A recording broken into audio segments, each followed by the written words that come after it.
Hello friends, welcome to the world of CMA.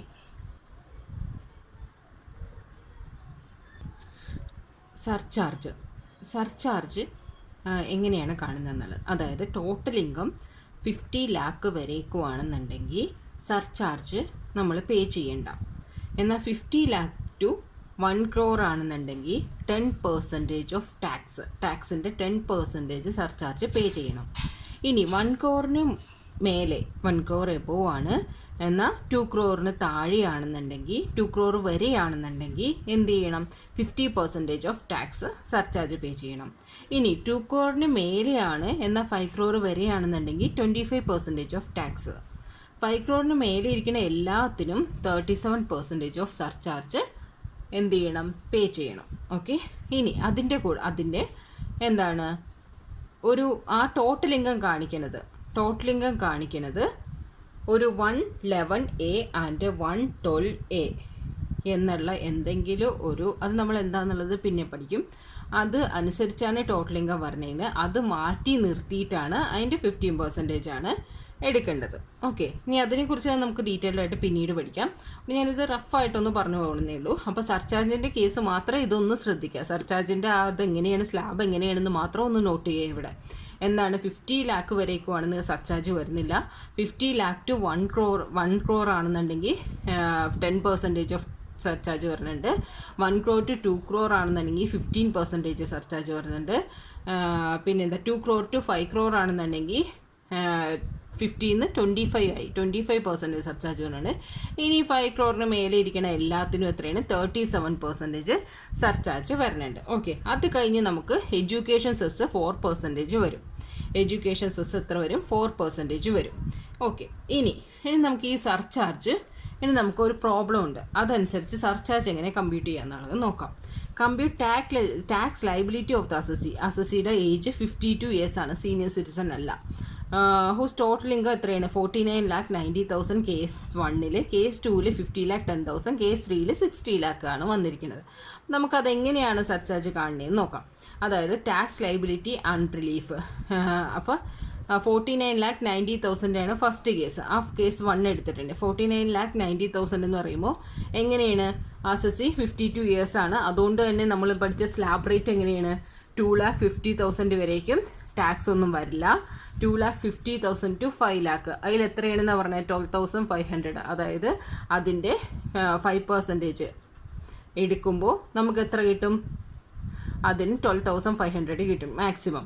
ഇനി 5 lakh to 10 lakh എടുക്കുമ്പോൾ ഒരു 1 lakh കിട്ടും. അതിൻ്റെ 20% എടുത്താൽ 1 lakh ടാക്സ് ആയിട്ട് കിട്ടും. ഇത് നമ്മൾ കോമൺ ആയിട്ട് ടോട്ടൽ എടുത്താൽ വരുന്നതാണ്. അത് നമുക്ക് അങ്ങനെ തന്നെ പഠിച്ചു നോക്കാം. അപ്പോൾ 1 lakh 12,000, 10 lakh വരേക്കും മുഴുവനായിട്ട് പറയുകയാണെങ്കിൽ എന്താണ്? 1 lakh 12,500 ടാക്സ് വന്നു. ഇനി അടുത്തത് 49,90,000-ൽ 10 lakh പോകുകയും ബാലൻസ് എത്രയുണ്ട്? 39,90,000 ഉണ്ട്. ആ 39,90,000-ൽ എന്താ ചെയ്യേണ്ടതെന്ന് നോക്കാം.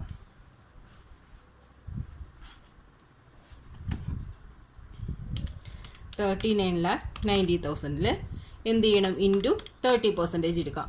അപ്പോൾ എത്ര വന്നു? 11,97,000 വന്നു. പ്ലസ് എന്താണ്? നമ്മൾ ആദ്യം കണ്ട 12,500 ഉണ്ട്, പിന്നെ കണ്ട 1 lakh ആഡ് ചെയ്യണം. അപ്പോൾ എത്ര വരും? 13,09,500 വരും. 13,09,500 വന്നു. ഓക്കെ, ഇതിന് റിബേറ്റ് കിട്ടുമോ? 87A അനുസരിച്ച് റിബേറ്റ് കിട്ടുമോ? നമ്മൾ റിബേറ്റ് കിട്ടണമെന്നുണ്ടെങ്കിൽ എന്താണ് പഠിച്ചത്?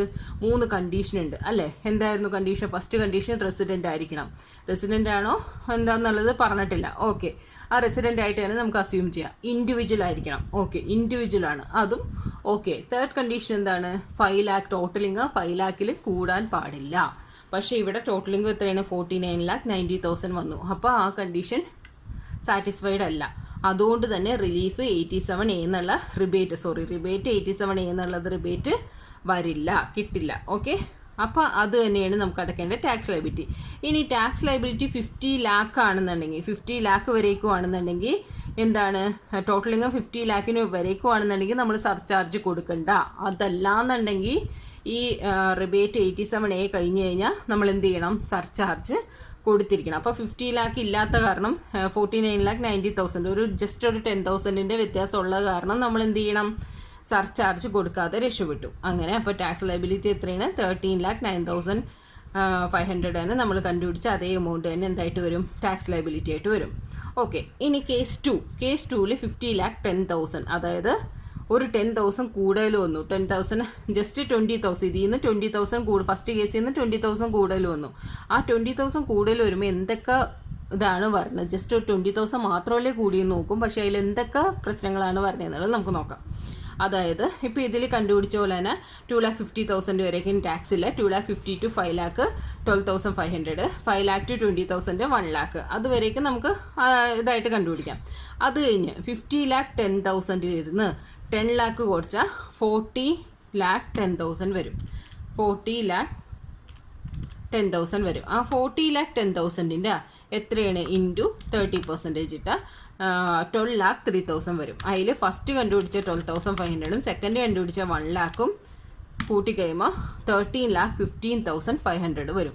13 lakh 15,500 റിബേറ്റ് 87A അനുസരിച്ച് റിബേറ്റ് കാണണമെന്നുണ്ടെങ്കിൽ 5 lakhനുള്ളിലായിരിക്കണം ഇൻകം. സോ ഇവിടെ 50 lakh ഉള്ളതുകൊണ്ട് റിബേറ്റ് കിട്ടില്ല. ഇനി സർചാർജ് 50 lakh കൂടി വന്നാൽ സർചാർജ് എടുക്കണം. ഇവിടെ സർചാർജ് 50 lakh കൂടുതലാണ് ടോട്ടൽ ഇൻകം, സോ സർചാർജ് എടുക്കണം. എത്രയാണ് 50 lakh to 1 crore എത്രയാണ് സർചാർജ് വരുന്നത്, 10% സർചാർജ് വരുന്നുണ്ട്. അപ്പോൾ ഇതിൻ്റെ ഇൻറ്റു 10% എടുത്താൽ 1,31,550 സർചാർജ് വരുന്നുണ്ട്. സർചാർജ് 1,31,550 സർചാർജ് വരുന്നുണ്ട്. അതിൽ ആഡ് ചെയ്യാൻ നേരത്ത് അതായത് ഇനി ടാക്സ് എത്രയാണ് ടോട്ടൽ ലയബിലിറ്റി നോക്കണ്ടേ. അപ്പോൾ 131,550, അപ്പോൾ 14,47,050 എത്രയാണ് നമ്മൾ ടോട്ടലായിട്ട് ടാക്സ് പേ ചെയ്യണ പോലെ വന്നു. ശരി, ഇനി അടുത്തതിനെ കുറിച്ച് ഞാൻ പറയണില്ല, അത് ഞാൻ അവിടെ നിർത്തുവാണേ. ഇനി നമുക്ക് അടുത്ത സർചാർജ് കാൽക്കുലേറ്റ് ചെയ്യണം മാത്രമാണ് നമുക്ക് ഉള്ളത്. ഇനി മാർജിനൽ റിലീഫൊക്കെ വരാനുണ്ട്, അത് നമുക്ക് നെക്സ്റ്റ് ടോപ്പിക്കിലേക്ക് കടക്കുമ്പോൾ പഠിക്കാം. അപ്പോൾ നമ്മളിവിടെ സർചാർജ് കാൽക്കുലേറ്റ് ചെയ്യാനാണ് പഠിക്കുന്നത്. ഓക്കെ, അതവിടെ വെച്ച് നിർത്തി. ഇനി കേസ് 3 എടുക്കാൻ നേരത്തെ എന്താണ്, 60 lakh വന്നു. 60 lakh വന്നു കഴിഞ്ഞപ്പോൾ എന്തൊക്കെ പ്രശ്നങ്ങളാണ് പറഞ്ഞത്, 50 lakh കൂടുതൽ വന്നിട്ടുണ്ടെങ്കിൽ നമുക്ക് സർചാർജ് എത്രയാണ്, 10% സർചാർജ് കൊടുക്കണം. പക്ഷേ റിബേറ്റ് 87A എന്നുള്ള റിബേറ്റ് നമുക്ക് കിട്ടില്ല അല്ലേ. 5 lakh കൂടിയാൽ തന്നെ റിബേറ്റ് കിട്ടില്ല. പക്ഷേ നമ്മൾ സർചാർജ് എന്ത് ചെയ്യണം, സർചാർജ് കൊടുത്തേ പറ്റൂ. ഓക്കെ, ഇനി അതേപോലെ തന്നെ നമ്മൾ ടാക്സ് കാൽക്കുലേറ്റ് ചെയ്യുമ്പോൾ 2,50,000 വരേക്കും ടാക്സ് വരുന്നില്ല. 2,50,000 5 lakh വരേക്കും 5%, അതായത് 12,500 വരും. അടുത്ത 10 lakh വരേക്കും വരുമ്പോൾ 1 lakh വരും, 20% വരും. ഇനി അടുത്തത് 60 lakhൽ നിന്ന് ഒരു 10 lakh പോയാൽ 50 lakh. ആ 50 lakhൻ്റെ 30% എടുത്തു കഴിഞ്ഞിട്ടുണ്ടെങ്കിൽ 15 lakh കിട്ടും. അതിൽ 12,500 1 lakh എടുത്തു കഴിഞ്ഞാൽ 16 lakh 12,500 നമുക്ക് എന്തായിട്ട് വരും, ടാക്സ് ആയിട്ട് വരും. റിബേറ്റ് 87A ക്ലെയിം ചെയ്യാൻ പറ്റില്ല, കാരണം 5 lakh കൂടുതലാണ് ഇൻകം. അപ്പോൾ അത് തന്നെ അതിൽ നിന്ന് ഇനി സർചാർജ് കാണണമെങ്കിൽ 60 lakh ആണെന്നുണ്ടെങ്കിൽ തീർച്ചയായിട്ടും സർചാർജ് വരും. സർചാർജ് എന്താണ്, 50 lakhൽ നിന്ന് 1 crore വരേക്കും എത്രയാണ് പെർസെൻറ്റേജ്, 10% സർചാർജ് വരും. ഇൻറ്റു 10% വരുമ്പോൾ 161,250 സർചാർജ് വരും. ഓക്കെ, അപ്പോൾ ടോട്ടൽ ഇൻകം ഇത് രണ്ടും കൂടി ടോട്ടൽ ചെയ്യുമ്പോൾ 17,73,750 ടാക്സ് അടയ്ക്കാൻ പോലെ വരും. ഓക്കെ, ഇത് മനസ്സിലായില്ലേ. ഇനി ഇതിൽ കേസ് 1ഉം കേസ് 2ഉം കൂടി നമ്മളൊന്ന് നോക്കിയേ. സർചാർജ് കണ്ടുപിടിക്കാൻ നമുക്കിപ്പോൾ ഓക്കെ അല്ലേ, സർചാർജ് ഇപ്പോൾ നമ്മൾ പഠിച്ചു. ഇനി അടുത്ത ഒരു ഡിഫറൻസ് എടുക്കാം. അതായത് കേസ് 1ൽ ടോട്ടൽ ഇൻകോയൊക്കെ 49,90,000 ഉണ്ടായിരുന്നുള്ളൂ. അത് കേസ് 2ൽ വരുന്നപ്പോൾ 50,10,000, അതായത് വെറും 20,000 ഇൻക്രീസാണ് വന്നത്. ആ വെറും 20,000 വേണ്ടിയിട്ട് അയാൾ എത്ര ടാക്സാണ് അടയ്ക്കേണ്ടി വന്നത്, കൂടുതൽ അടയ്ക്കേണ്ടി വന്നത്, എത്ര അടയ്ക്കേണ്ടി വന്നു, 1,31,550 കൂടുതൽ ടാക്സ് അടയ്ക്കേണ്ടി വന്നു അല്ലേ. സർചാർജ് എന്നുള്ള ഒരു പോയിന്റ് അതിൽ വരികയും ചെയ്തു. അതുകൊണ്ട് അദ്ദേഹത്തിന് എത്ര കൂടുതൽ അടക്കേണ്ടി വന്നു, ടാക്സ് ലയബിലിറ്റി എത്ര കൂടുതൽ വന്നു, 131, 1,30,000. വെറും 20,000 ഇൻകം കൂടുതൽ വന്നതിന് അദ്ദേഹത്തിന് 1,31,550 ടാക്സ് കൂടുതലായിട്ട് അടയ്ക്കേണ്ടി വന്നു. അതിന് വേണ്ടിയിട്ട് അങ്ങനെ അടയ്ക്കേണ്ടി വരുന്നതിന് അങ്ങനെയുള്ള, അതായത് ചെറിയൊരു എമൗണ്ട് ഡിഫറൻസ് വരുമ്പോൾ നമുക്ക് ടാക്സ് അധിക ചിലവുണ്ടാവുമ്പോൾ അതിന് വേണ്ടിയിട്ട് ഉള്ള ഒരു ഓപ്ഷനാണ് ഇതിൽ കൊടുത്തിരിക്കുന്നത്. എന്താണ്, മാർജിനൽ റിലീഫ് എന്നുള്ളത്. മാർജിനൽ റിലീഫ് എന്ന് വെച്ചിട്ടുണ്ടെങ്കിൽ സർചാർജ് എമൗണ്ട് എത്രയാണോ, സർചാർജ് എമൗണ്ട് ഇപ്പോൾ ഈ കേസിൽ 1,31,550 അതിൽ നിന്ന് മൈനസ് 70% ഓഫ് എന്തിൻ്റെ, അതായത് 50 ലാക്ക് വരേക്കും ആണെന്നുണ്ടെങ്കിൽ ടാക്സ് കൊടുക്കണ്ടായിരുന്നു. 50 ലാക്ക് 10,000 ആയപ്പോഴാണ് ടാക്സ് കൊടുക്കേണ്ടത്. അപ്പോൾ ആ 50 ലാക്ക് 10,000 മൈനസ് 50 വരുമ്പം 10,000 വരും. ആ 10,000ൻ്റെ 70%, 10,000ൻ്റെ 70% എന്ന് പറഞ്ഞാൽ 7,000 വരും. ആ 7,000 1,31,550 മൈനസ് ചെയ്യണം. എന്നിട്ട് ബാലൻസ് ഇരിക്കണം. അതാണ് റിലീഫ് എന്ന് പറയുന്നത്. ആ റിലീഫ് ഇനി ബാലൻസ് ഇരിക്കുന്നത് എന്ത് ചെയ്യണം, ബാലൻസ് ഇരിക്കുന്ന ഇൻകത്തിനോട് കൂടി ആഡ് ചെയ്ത് നമ്മൾ പേ ചെയ്യണം. ഓക്കെ, അതാണ് റിലീഫ്. പക്ഷേ തേർഡ് കേസിൽ റിലീഫ് വരില്ല. എന്തുകൊണ്ടാണ്? അതൊരു ചെറിയ എമൗണ്ട് അല്ല വന്നത്. 50 ലാക്കിലിരുന്ന് 60 ലാക്ക്, എത്രയാണ്, ഒരു 10 ലാക്കോളം ഇൻകം ഇൻക്രീസ് ചെയ്തു. അതപ്പോൾ അത് പ്രശ്നമുള്ള കാര്യമല്ല. ഇത് വെറും 20,000 ഇൻക്രീസ് ചെയ്തിട്ട് 1,31,550 അടയ്ക്കാൻ പറഞ്ഞു കഴിഞ്ഞിട്ടുണ്ടെങ്കിൽ ആരായാലും അല്ലേ, ആർക്കായാലും ചിന്തിച്ചു ഇതെന്താണ് ടാക്സ് വന്നത്. അതുകൊണ്ട് അയാൾക്ക് കൊടുക്കണ ഒരു റിലീഫാണ്. അങ്ങനെയുള്ള കേസസിന് മാത്രം കൊടുക്കുന്ന റിലീഫാണ് മാർജിൻ റിലീഫ്. അത് ഇങ്ങനെയാണ് കാണേണ്ടത്. എങ്ങനെയാണ് കാണേണ്ടത്? അത് കാണേണ്ടത് എന്താണ്, എത്താണോ സർചാർജ്, അതായത് എത്രയാണോ നമ്മുടെ സർചാർജ് എമൗണ്ട്, ഈ 1,31,550 ആണ് നമ്മുടെ സർചാർജ് എമൗണ്ട്. ആ സർചാർജ് എമൗണ്ട് മൈനസ് 70% ഓഫ്. എന്തിനാണ് നമ്മൾ സർചാർജ് കൊടുക്കാൻ വന്നത്, എന്തുകൊണ്ടാണ് നമ്മൾ സർചാർജ് കൊടുത്തത്? 15 ലാക്കിൽ നിന്ന് 10,000 കൂടിയുണ്ട്. ആ 10,000ൻ്റെ 70%, ആ 7,000 1,31,550 1,31,550 ആ 7,000 കുറയ്ക്കുമ്പോൾ 1,24,550 ആയിട്ട് നമ്മുടെ ടാക്സ് മാറും. അതാണ് നമ്മൾ അടുത്ത പേജിൽ കാണുന്നത്. ഓക്കെ, അടുത്ത പേജിൽ വരാൻ നേരത്തേക്ക് എന്ത് ചെയ്യും, ലയബിലിറ്റി ഏതാണ്? ഫസ്റ്റ് കേസിൽ എടുക്കുമ്പോൾ നമുക്ക് ടോട്ടൽ ലയബിലിറ്റി എത്രയാണ്, ടാക്സ് എത്രയാണ് വന്നത്? ടാക്സ് വന്നത് 13 ലാക്ക് ടാക്സ്, അതായത് സർചാർജ് ഉണ്ടായില്ല ഫസ്റ്റ് കേസിൽ. അപ്പോൾ 13,09,500 ടാക്സ് ആയിട്ട് വന്നു. അപ്പോൾ അതിൽ എന്ത് വന്നു? ഫസ്റ്റ് കേസിൽ 13,09,500 വന്നു. അതിൽ നിന്ന് സർചാർജ് ഇല്ല എന്ന് പറഞ്ഞു. പിന്നെ ടാക്സ് സർചാർജ് ഒന്നുമില്ല. മാർജിൻ റിലീഫും കിട്ടില്ല, കാരണം സർചാർജ് ഇല്ലാത്ത കാരണം മാർജിൻ റിലീഫും കിട്ടില്ല. പിന്നെ എന്താണ്, പിന്നെ അത് തന്നെ എന്ത് ചെയ്യണം, അതേ എമൗണ്ട് തന്നെ നമുക്ക് ഇതായിട്ട് വരണം. അതിൻ്റെ കൂടെ എഡ്യൂക്കേഷൻ സെസ് എത്രയാണ്? 4%. എല്ലാത്തിനും എഡ്യൂക്കേഷൻ സെസ് 4% ആണ്. ആ 4% നമുക്ക് വന്ന ടാക്സിൻ്റെ കൂടെ ആഡ് ചെയ്യണം. 500ന് 4% ആഡ് ചെയ്യണം.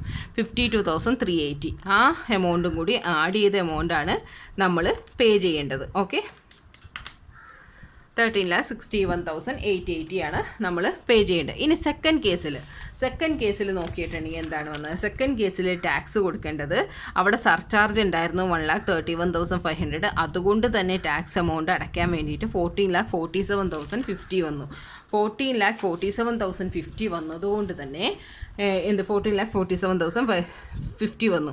അത് വന്നതുകൊണ്ട് തന്നെ എന്താണ്, നമുക്കതിനെ മാർജിനൽ റിലീഫ് കാണണം. മാർജിനൽ റിലീഫ് കാണണം എങ്ങനെയാണ്, നമ്മളിവിടെ കണ്ടുപിടിച്ചു അല്ലേ, 1,24,550. അതെങ്ങനെയാണ് കണ്ടുപിടിച്ചത്? അതായത് 1,31,500 ആണ് നമ്മുടെ സർചാർജ് എമൗണ്ട്. അതിൽ നിന്ന് എന്തുകൊണ്ടാണ് സർചാർജ് എമൗണ്ട് കൂടിയത്? 50 ലാക്കിലിരുന്ന് 50,10,000 ആ ഒരു 10,000 നമ്മുടെ സർചാർജ് കൂട്ടിയത്. അതിൻ്റെ 70%, അതായത് 7,000. ആ 7,000 ഇപ്പോൾ കൂടിയ സർചാർജ് എത്രയാണ്? 131,550. അതിൽ നിന്ന് ആ 7,000 മൈനസ് ചെയ്യുമ്പോൾ 124,550 വരും. ഇനി ആ 124,550 എന്ത് ചെയ്യണം? ആ 124,550 വരും. അതിൽ നിന്ന് നമ്മൾ എന്ത് ചെയ്യണം? അതിൽ നിന്നാണ് ഇനിയുള്ള കാൽക്കുലേഷൻ നടത്തിയിട്ട് എന്ത് ചെയ്യണം, എഡ്യൂക്കേഷൻ സെസ്സും കൂടി ആഡ് ചെയ്ത്, അതിൻ്റെ കൂടെ 4% ആഡ് ചെയ്തിട്ടുള്ള എമൗണ്ടാണ് നമ്മൾ എന്ത് ചെയ്യേണ്ടത്, ടാക്സ് അടക്കാനായിട്ട് കൊടുക്കേണ്ടത്. അപ്പോൾ നമ്മൾ എന്ത് ചെയ്തു, 7,000 ആ 131 സർചാർജിൽ നിന്ന് നമുക്കുണ്ടായ ആ 10,000 ഇൻകം ഇൻക്രീസ് ചെയ്തുകൊണ്ട് ഉണ്ടായിരുന്ന എമൗണ്ട് 7,000 നമ്മൾ എന്ത് ചെയ്തു, അത് അതിൽ നിന്ന് കുറയ്ക്കുമ്പോൾ, സർചാർജിൽ നിന്ന് കുറയ്ക്കുമ്പോൾ 1,24,550 കിട്ടി. ആ 1,00,000 അപ്പോൾ എന്താണ് ശരിക്കുള്ള എമൗണ്ട് വന്നത്? ആ 10,000-ന് എന്തോരം വന്നത്? 7,000 ആണ് അതൊരു നമുക്കൊരു ലൈബിലിറ്റി ആയിട്ട് വന്നത്. ആ 7,000 നമ്മൾ എന്ത് ചെയ്യണം? ആ സർചാർജിന് മുന്നേ നമ്മുടെ ലൈബിലിറ്റി ഉണ്ടായിരുന്നല്ലോ, സർചാർജ് കണ്ടുപിടിക്കുന്നതിന് മുന്നേ ഉള്ള ലൈബിലിറ്റി, അതിൻ്റെ കൂട്ടത്തിൽ നമ്മൾ ആഡ് ചെയ്യണം. അതായത് 13,15,500 കൂടെ സർചാർജ് കണ്ടുപിടിക്കുന്നതിന് തൊട്ട് മുന്നേ ഉള്ളതിൻ്റെ കൂടെ 7,000 ആഡ് ചെയ്യണം. അപ്പോൾ എത്ര വരും? 13,15,500 പ്ലസ് 7,000 ആഡ് ചെയ്യുമ്പോൾ 13,22,500 കിട്ടും. ഇനി അതിൻ്റെയാണ് എത്ര കണ്ടുപിടിക്കുന്നത്? 4% കണ്ടുപിടിക്കണം. അപ്പോൾ 52,100 കിട്ടും. അതിൽ നിന്ന് ടോട്ടൽ ചെയ്താണ് ഈ എമൗണ്ടാണ് നമ്മൾ അടയ്ക്കേണ്ടത്. ഇനി തേർഡ് കേസ് നോക്കുകയാണെന്നുണ്ടെങ്കിൽ തേർഡ് കേസിൽ എന്താണ് ഉണ്ടായത്? തേർഡ് കേസിൽ 17,73,750 വന്നു ടോട്ടൽ ടാക്സ് നമ്മൾ അടയ്ക്കേണ്ടതായിട്ട്. പക്ഷേ അതിന് എന്താണ് മാർജിൻ റിലീഫ് കിട്ടില്ല. എന്തുകൊണ്ടാണ്? അവിടെ 10 lakh ഇൻക്രീസ് ഉണ്ടായിട്ടുണ്ട്. ആ 10 lakh ഇൻക്രീസ് ഉണ്ടായത് കൊണ്ടാണ് അവിടെ 1,61,250 എത്ര വന്നത്? ലൈബിലിറ്റി വന്നത്. അതെന്തായാലും എന്താണ് അത് റീസണബിൾ ആയിട്ടുള്ള ഒരു കാര്യമാണ്. സോ അതുകൊണ്ട് എന്താണ് അവിടെ മാർജിൻ റിലീഫ് കിട്ടില്ല. ഈ 10,000 എല്ലാം ഇൻക്രീസ് ചെയ്തപ്പോഴേക്കും 1,31,550 ഇൻക്രിമെൻറ്റ് വരണ അങ്ങനെയുള്ള കേസിൽ മാത്രമാണ് എന്ത് മാർജിൻ റിലീഫ് ആപ്ലിക്കബിൾ ആവുന്നത്.